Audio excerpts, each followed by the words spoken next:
Hola, ¿qué tal? Bienvenidos, bienvenidas. Es para mí un gusto, como siempre, saludarlos. Vaya, el fin de semana que ya pasó, acaba de terminar The Last of Us temporada 2, serie que ustedes pueden disfrutar en la plataforma de Max, antes HBO. Ya sé que es un poco confuso ese tema, pero pues vaya, con dos temporadas me parece que se ha convertido en un fenómeno televisivo sin lugar a duda. Está basada, como muchos sabrán, en videojuegos, de ahí parte la adaptación. Y caso curioso, si no lo sabían, el creador del juego también está involucrado en el proceso de la serie. Si ustedes vieron el final y ya vieron todas las reacciones, saben que ha causado controversia. De por sí, el segundo juego cuando salió hace algunos años fue controversial también. Pero pues más allá de esa controversia que ya ahorita con mi invitada que ahorita la voy a presentar, hablaré un poco más a detalle de lo que me ha parecido en general la serie en esta segunda temporada. Pero más allá de esa controversia, me gustaría precisamente hablar de una perspectiva que a mí se me ha hecho bastante interesante y que pienso que la serie la ha aterrizado muy bien, y esta es la relatividad ética en cuanto a la toma de decisiones. Este término, esta serie de palabras, pues precisamente salieron, y yo por eso tengo aquí mi invitada, en un artículo que ella publicó hace un par de semanas en la revista de ARR, de ADR, sí, la revista de ADR, y ustedes pueden buscar el artículo como Zombies, distopías y decisiones éticas en crisis. Aquí está conmigo la autora y la voy a ahora sí que recibir con una presentación como ella se merece. Es para mí un gusto tener a Alejandra López Martínez aquí conmigo. Ella es autora del artículo, como ya lo mencioné, es politóloga especializada en comunicación política con perspectiva de género, docente con 10 años de experiencia, miembro de la red de politólogas No Sin Mujeres, ha participado en diversos seminarios sobre comunicación política con perspectiva de género y violencia contra las mujeres, además de ser locutora y comentarista en medios de comunicación. Si han seguido el canal, saben que hace algunas semanas estuvo con nosotros en Cultura y Punto hablando de también otros temas más centrados en política, y para mí es, como lo fue en ese momento, un gusto recibirlo. Ale, muchas gracias por estar aquí. ¿Cómo estás?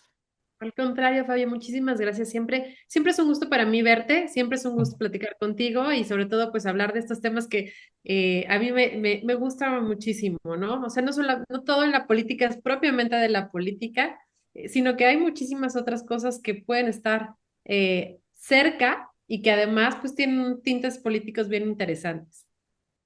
Exactamente, y es que ahorita fuera del aire estaba platicando con Ale el cómo yo, que sigo las columnas que ella redacta cada lunes, pues veía que siempre tenía que ver con acontecimientos que ya pasaban fuera del país o dentro del país, y de repente cuando vi algo de The Last of Us, pues fue para mí extraño y dije, a ver, vamos a ver qué perspectiva usa para hablar de esta serie. Ahora sí que los exhorto a que lean el artículo.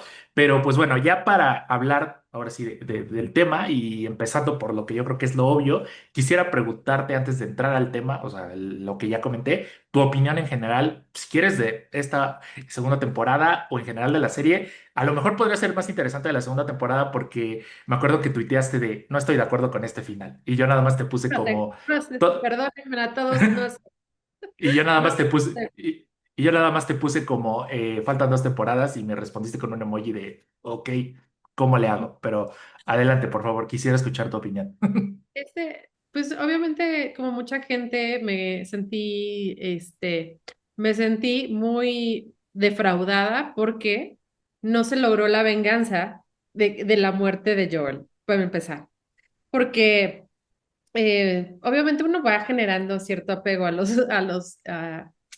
los personajes, pero ahora que ya lo veo sin con un poquito más de lejos, sin este attachment con el personaje, pues creo que también es necesario para entender la evolución de la pandemia de zombies. A mí me gusta mucho la serie, en general creo que tiene de todo. En sí esta parte de la distopia que pues nos muestra condiciones éticas distintas de las que vamos a estar hablando, pero también tiene estas partes donde ves la vulnerabilidad de Ellie, que a mí me parece una extraordinaria actriz, Bella Ramsey. No entiendo de dónde viene bueno, sí, que pues, prejuicios que la gente tiene. No entiendo de dónde viene el hate que le han tirado, porque me parece extraordinaria, me parece que ella muestra una Ellie que está en esta transición de ser niña a ser adulta, con unas cuestiones que la forzan a ser adulta, pero sigue teniendo esa inocencia y esta candidez que se ve cuando convive con Joel, cuando la ves creciendo entre la primera y la segunda temporada, este descubrimiento, la rebeldía, la relación que tienen como de padre e hija, que aunque no lo son, estos momentos que se dan para la ternura, para tener, ¿no?, acercamientos eh, entre ellos, con otras personas, que además lo vemos con otros personajes. Eso a mí me parece que una serie llena de subtramas fantásticas, muy bien logradas, con muy buenas actuaciones, pero no podemos nunca olvidarnos, a pesar de que estas subtramas te hablan de todos los sentimientos, pues de lo que está pasando, ¿no? De que se está acabando el mundo y tenemos una epidemia de zombies afuera que en cualquier momento llegan y te matan. Eso es como la clave de todo esto y que no se nos olvida cuando estamos viendo The Last of Us. En todo el momento tenemos ese suspenso, esa tensión que nos está generando el que pues, nos van a aparecer o los enemigos o los zombies.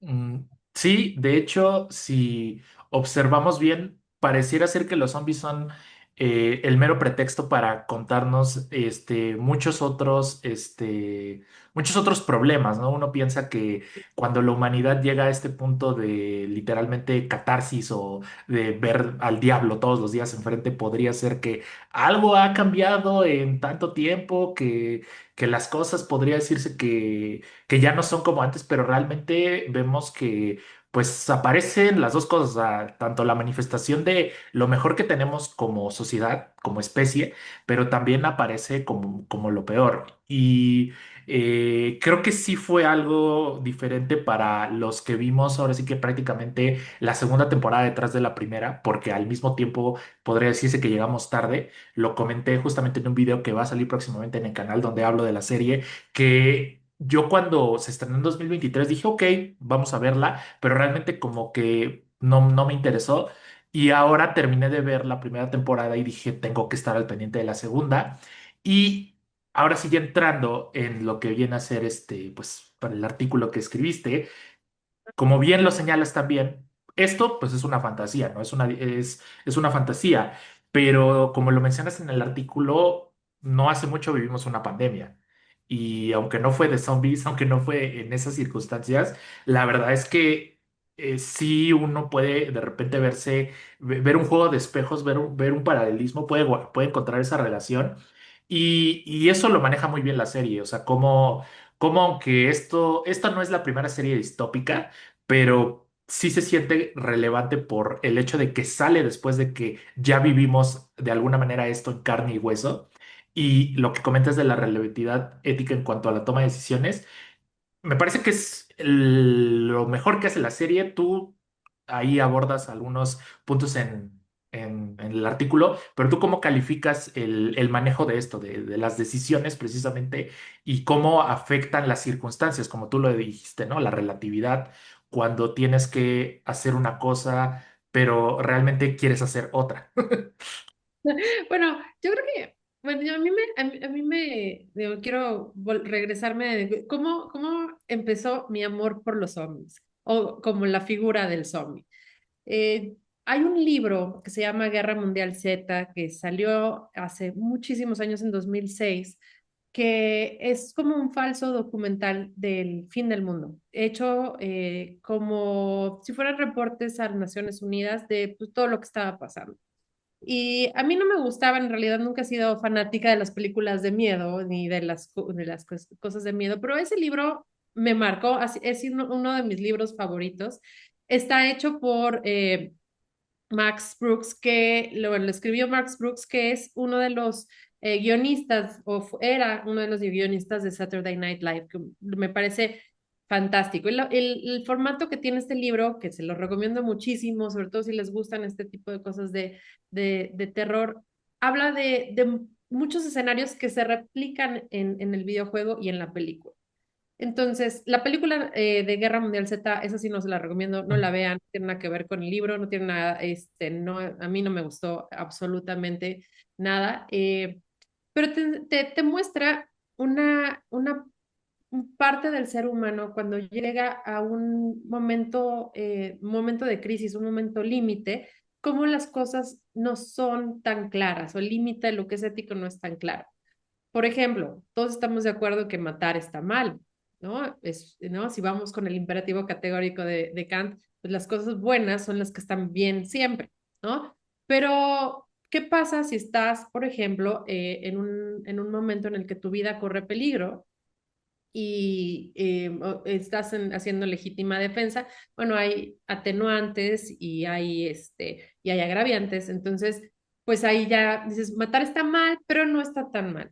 Ahora, cuando lleguemos a un momento donde estamos en crisis constante, pues entonces ya no aplica tanto este imperativo categórico de Kant, donde todo lo bueno siempre es lo que está bien, o sea, lo que siempre está bien, eso es lo que debes hacer. Aquí empezamos a ver, bueno, está bien matar, pero cuando mi vida está en peligro, pero si mi vida no está en peligro, como en el caso no quiero hacer spoilers, pero en uno de los capítulos donde Joel mata personas por salvar a Ellie, cuando estamos evitando un bien mayor, pues entonces empieza a cambiar. Y además, no solamente la decisión de matar o no matar, porque pues estamos matando a los zombies con una relatividad de que ya no estás matando personas, ya no son seres humanos porque ya se los comió el Cordyceps, entonces ya están invadidos y dejan de tener esta parte de humanidad. Entonces dejan de tener una historia, una familia, dejan de ser seres humanos para ser entes que no solamente te están poniendo en peligro, pero a veces pues uno no deja pues, de separarse de esta parte de que son niños o que son personas cercanas, ¿no? Como la primera persona que mata a Joel en la serie, pues era su vecina, ¿no? Y era una mujer que conocía, el duelo que pasa con su hija, o sea, en realidad nunca deja de ser una persona, él, ¿no? Nunca dejamos de verlo como una persona, pero nosotros sí empezamos a ver esta relatividad con los enemigos, con las luciérnagas, con las personas que lo atacan, con las personas que van a robar a estas comunidades, pero también vemos la otra parte de la miseria humana, el uso de los líderes, ¿no? Hay una parte donde pues hay digo, es que cualquier cosa que diga lo va a spoilear un poco, pero Yo vemos creo que en este punto, Ale, la mayoría de gente ya sabe más o menos las cosas, eh, pero adelante, perdón. y no sé, es que digo, no Sí. quiero de verdad perder el momento. Por ejemplo, hay una parte donde, bueno, ya cuando llegan a esta comunidad donde el líder religioso los estaba alimentando con carne humana, y se dan cuenta, y él es una persona narcisista, abusadora, con todas estas características grandilocuentes, y cómo los utiliza, ¿no? Utiliza a la comunidad pues para salvarse él y para sobrevivir.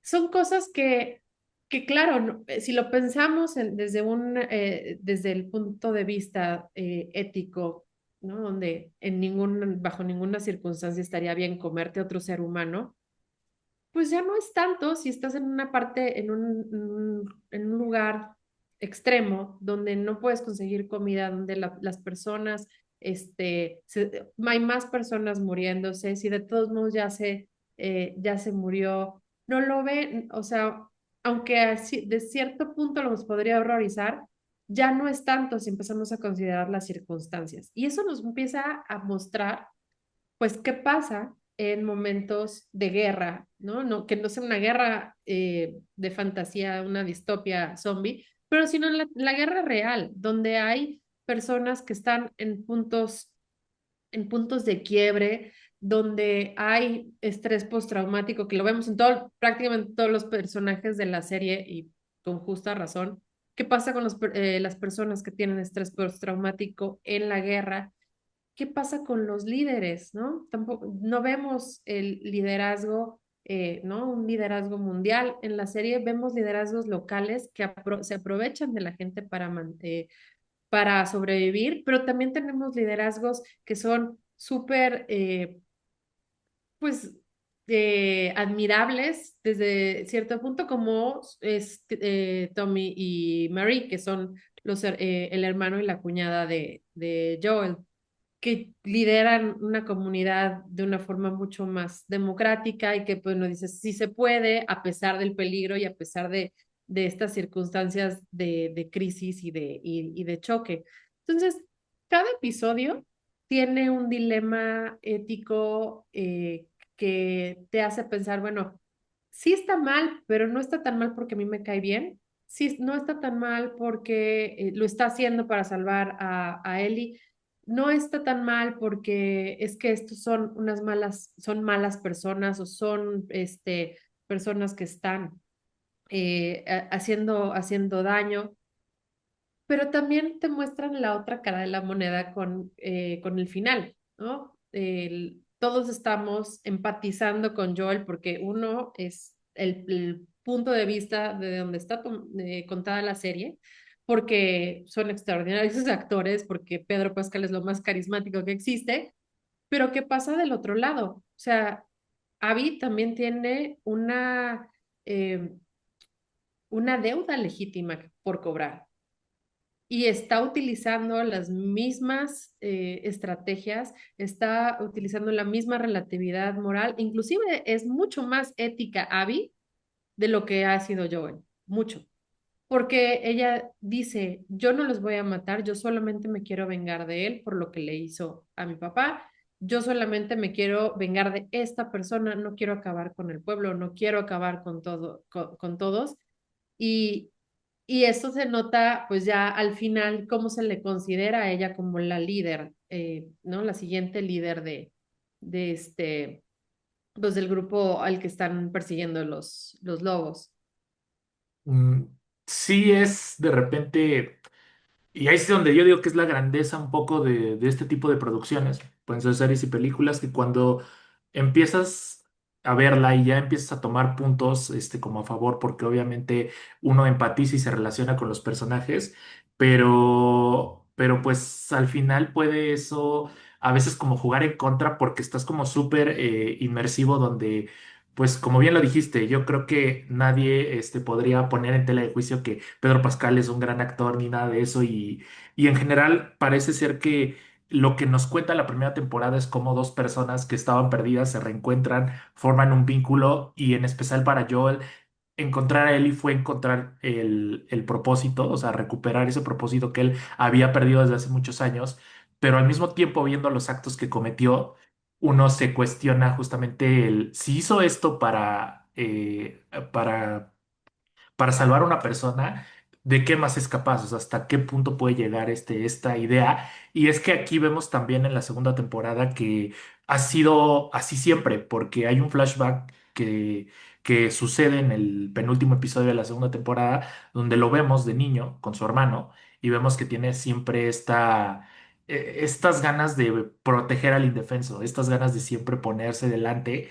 Y en parte también este diálogo que tiene con su papá, que me parece que también ahí es otra cosa en la que brilla la serie en los actores invitados, que aquí es Tony Dalton quien interpreta a su papá, eh, le dice que pues básicamente espera que él no sea tan violento, que no sea tan malo, en una palabra, como él lo fue, que cuando llegue el momento que ojalá lo pueda hacer un poco mejor. Y es que es eso, ¿no? Al final creo que cuando ya profundizamos en el aspecto de esta segunda temporada podemos conocer un poco más de Joel y entender que pues sí, y ya cuando llegamos al final, creo que, y yo ya lo dije ayer cuando grabé el video, creo que aunque entiendo a Abby y puedo estar abierto a ver cómo ella vivió todos estos hechos, porque es lo que vamos a ver en la tercera temporada. Siendo sincero, me va a costar como mucho trabajo llegar a ese punto de empatizar con ella, porque pues uno vio la primera temporada, se encariñó con los personajes y dices, no, o sea, ¿sabes? Es ahí donde yo creo que la serie llega al punto de quiebre para uno, porque dices, ok, Joel mató mucha gente, quizá fue un egoísta porque prefirió un beneficio personal al bien común, todo eso, pero pues dices, o sea, yo hubiera hecho lo mismo, o sea, dices, desde mis principios, desde lo que yo he vivido, yo haría lo mismo, o sea, yo no tendría remordimiento, no tendría remordimientos así como él se lo dice a Ellie cuando ya le dice toda la verdad. Dices, yo no tendría remordimientos, entonces, de cara a lo que va a ser eso, la verdad es que creo que para mí sí va a ser un reto, ya hablando de todo esto que ya conversamos, y es justamente al siguiente punto que quiero de alguna manera entrar, y es que la serie es sumamente inmersiva, nos lleva al punto de compartir estos dilemas de los personajes. Tal vez no hemos tenido que tomar decisiones tan difíciles en la vida, pero hemos tenido que tomar decisiones. Y al final del artículo que escribiste cierras como con varias preguntas, haciendo que, valga la redundancia, uno como lector también se pregunte, de todas las preguntas, esta es la que más me gustó, es, ¿nuestras decisiones deben ser más éticas o más prácticas y hasta qué punto eso es conveniente, ¿no? Y creo que pues cuando vemos un escenario tan radical o tan extremo como una distopía, una pandemia, pues es algo que sin duda hay que considerar. Y bueno, ya a lo mejor sí partiendo de la serie, pero a lo mejor también viéndolo hacia lo que vivimos, hacia nuestra realidad. ¿Crees que esta pregunta tiene como pues una respuesta definitiva o que como muchas cosas o va a ir cambiando con el tiempo? Creo que no hay una respuesta definitiva. Yo creo que depende de cada uno y de cada una, porque aunque los valores que tiene cada uno pues son inamovibles, a veces uno por hacer las cosas más rápidas y ser más práctico, sí tiene que buscar la practicidad. Y aquí es donde entra la pertinencia de la pandemia de COVID. O sea, estábamos tomando decisiones, o los líderes mundiales estaban tomando decisiones en un contexto de muy poca información, porque nadie sabía nada de la enfermedad hasta conforme fue sucediendo. Se estaban muriendo gente por millones, ¿no? Prácticamente en México perdimos el 1% de nuestra población y a veces ya se nos olvida porque pasaron 5 años, pero ¿qué pasaba con todo esto? Decisiones prácticas y éticas, quién vive y quién muere. Los hospitales en el mundo, no solo en México se vivió, pero fue un tema mundial, se volcaron a al cuidado del COVID. ¿Y qué pasa con todos los que estaban enfermos? Mucha gente con tratamiento oncológico dejó de recibir su tratamiento. Mucha gente con tratamientos preventivos o de enfermedades autoinmunes, enfermedades crónico-degenerativas, dejaron de tener su tratamiento. Se dejaron de hacer cuestiones de rutina como las mastografías y personas tuvieron cáncer por no irse a detectar porque se estaba priorizando el tema del COVID. ¿Qué vida vale más que la otra? ¿Qué vida importa más? Se tomaron esas decisiones porque no está, porque eran sobre la marcha y eran rápidas y eran decisiones que pues los líderes pues tienen que tomar, pero ¿cómo afectó al resto del mundo? ¿No? Yo tengo un caso muy cercano de una de mis mejores amigas que no pudo recibir tratamiento oncológico porque en el COVID no había quien se lo diera.